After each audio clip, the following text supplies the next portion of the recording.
Hello everyone. देखिए, आज की वीडियो में मैं आपको रेनबो फॉर्मेशन के बारे में बताने जा रहा हूँ। ये क्लास 10th का एक बहुत अच्छा टॉपिक है। देखिए, रेनबो क्या है? रेनबो हम सभी ने देखा है। रेनबो जब कभी बारिश होती है, बारिश का मौसम होता है और एटमॉस्फेयर में थोड़ी मॉइस्चर होती है तो आपको रेनबो दिखाई देता है। उसमें 7 कलर्स आपको दिखाई देते हैं। तो देखिए, रेनबो क्या होता है? रेनबो एक तो बनता है, rainbow is always found opposite to the direction of the सन।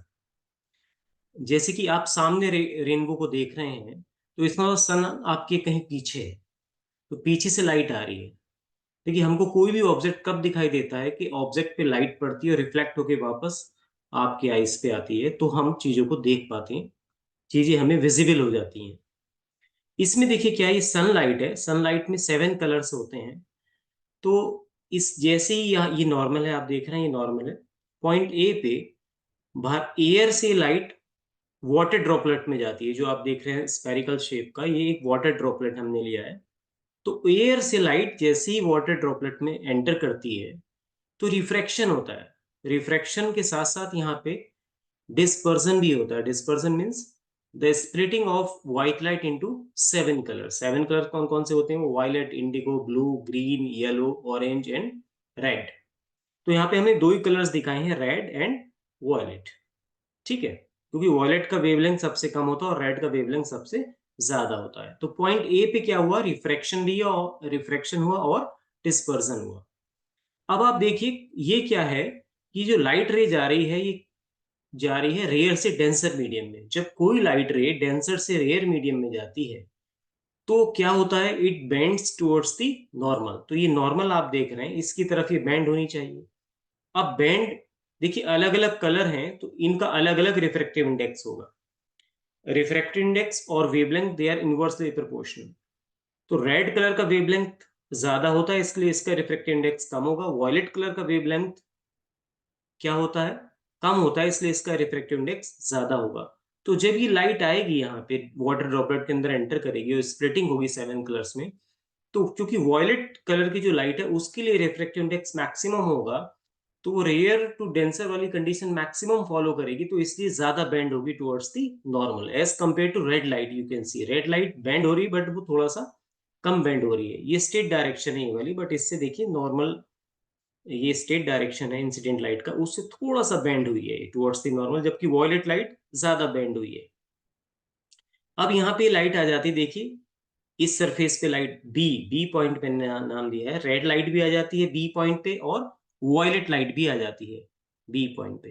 अब यहां से क्या होता है? पॉइंट बी पे, पॉइंट बी पे होता है total internal reflection. Total internal reflection की कंडीशन क्या है? अब अगर ये लाइट रे यहां से बाहर निकल जाए, वॉयलेट भी और रेड भी, तो आपको कुछ भी नहीं दिखाई देगा। लेकिन आपको रेनबो दिखाई देता है। उसका रीजन क्या है? यहां से लाइट वापस आती है। किस प्रोसेस से? टोटल इंटरनल रिफ्लेक्शन प्रोसेस से।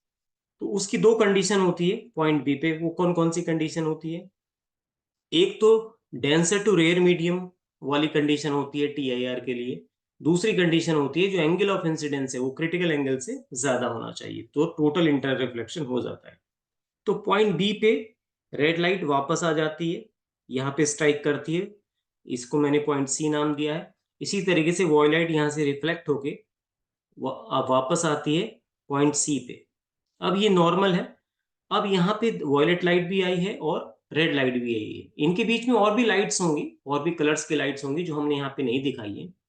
अब आप देखिए पॉइंट सी पे क्या होगा? अब यहाँ पे फिर रिफ्रैक्शन होगा, यानी कि यहाँ पे, बट कंडीशन यहाँ पे दूसरी होगी। रिफ्रैक्शन का मतलब जब लाइट एक मीडियम से दूसरे मीडियम में ट्रेवल करती है, तो यहाँ से क्या हो, वाटर से कहाँ जा रही है? बाहर एयर में जा रही है लाइट। तो इस बार ये लाइट जा रही है डेंसर टू रेयर मीडियम। तो ये क्या होगा? It will move away from the normal. तो ये नॉर्मल है, इसको स्टेट जाना चाहिए था। इस लाइट को देखिए स्टेट जाना चाहिए था इस तरीके से, रेड लाइट को, बट ये थोड़ा सा अवे फ्रॉम द नॉर्मल हो गई है। तो ये बाहर आ जाएगी इस तरीके से, और इसी तरीके से वॉयलेट लाइट बाहर आ जाएगी।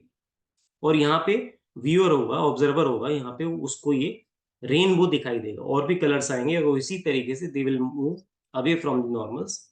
तो ये जो एंगल होता है ये 41 डिग्री होता है अप्रोक्सीमेटली, और ये 43 डिग्री होता है। तो इस तरीके से आप रेनबो फॉर्मेशन को यहाँ पे देख सकते हैं।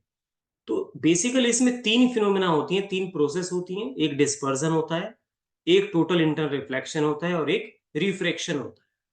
तो दो बार रिफ्रैक्शन हुआ, पॉइंट ए पे भी रिफ्रैक्शन हुआ, पॉइंट सी पे भी रिफ्रैक्शन हुआ, और पॉइंट बी पे टोटल इंटरनल रिफ्लेक्शन हुआ। तो फिगर में भी आप बता सकते हैं, देखिए इस तरीके से एक्सप्लेन कर सकते हैं आप। ए पॉइंट पे रिफ्रैक्शन हुआ क्योंकि जब व्हाइट लाइट ने, सनलाइट ने एंटर किया from air to water droplet, एक मीडियम से दूसरे मीडियम में जब लाइट गई तो रिफ्रैक्शन हुआ, एंड देन डिस्पर्सन हुआ। डिस्पर्सन का मतलब लाइट की स्प्लिटिंग हुई कितने, 7 कलर्स में। फिर पॉइंट बी पे क्या हुआ, टोटल इंटरनल रिफ्लेक्शन, जिसकी वजह से लाइट वापस आई पॉइंट सी पे स्ट्राइक किया इस वाली सरफेस पे। नाउ सी पॉइंट्स पे अगेन क्या हुआ, ये लाइट बाहर आ गई कहां से, वाटर ड्रॉपलेट से एयर में, डेंसर टू रेयर। अगेन यहाँ पे क्या हुआ, रिफ्रैक्शन हुआ, और आपको ये रेनबो दिखाई देता है। तो बड़ा सिंपल सा और बड़ा इंटरेस्टिंग और बड़ा अच्छा प्रोसेस है, बहुत इंपॉर्टेंट भी है आपके सिलेबस के लिए। Thank you.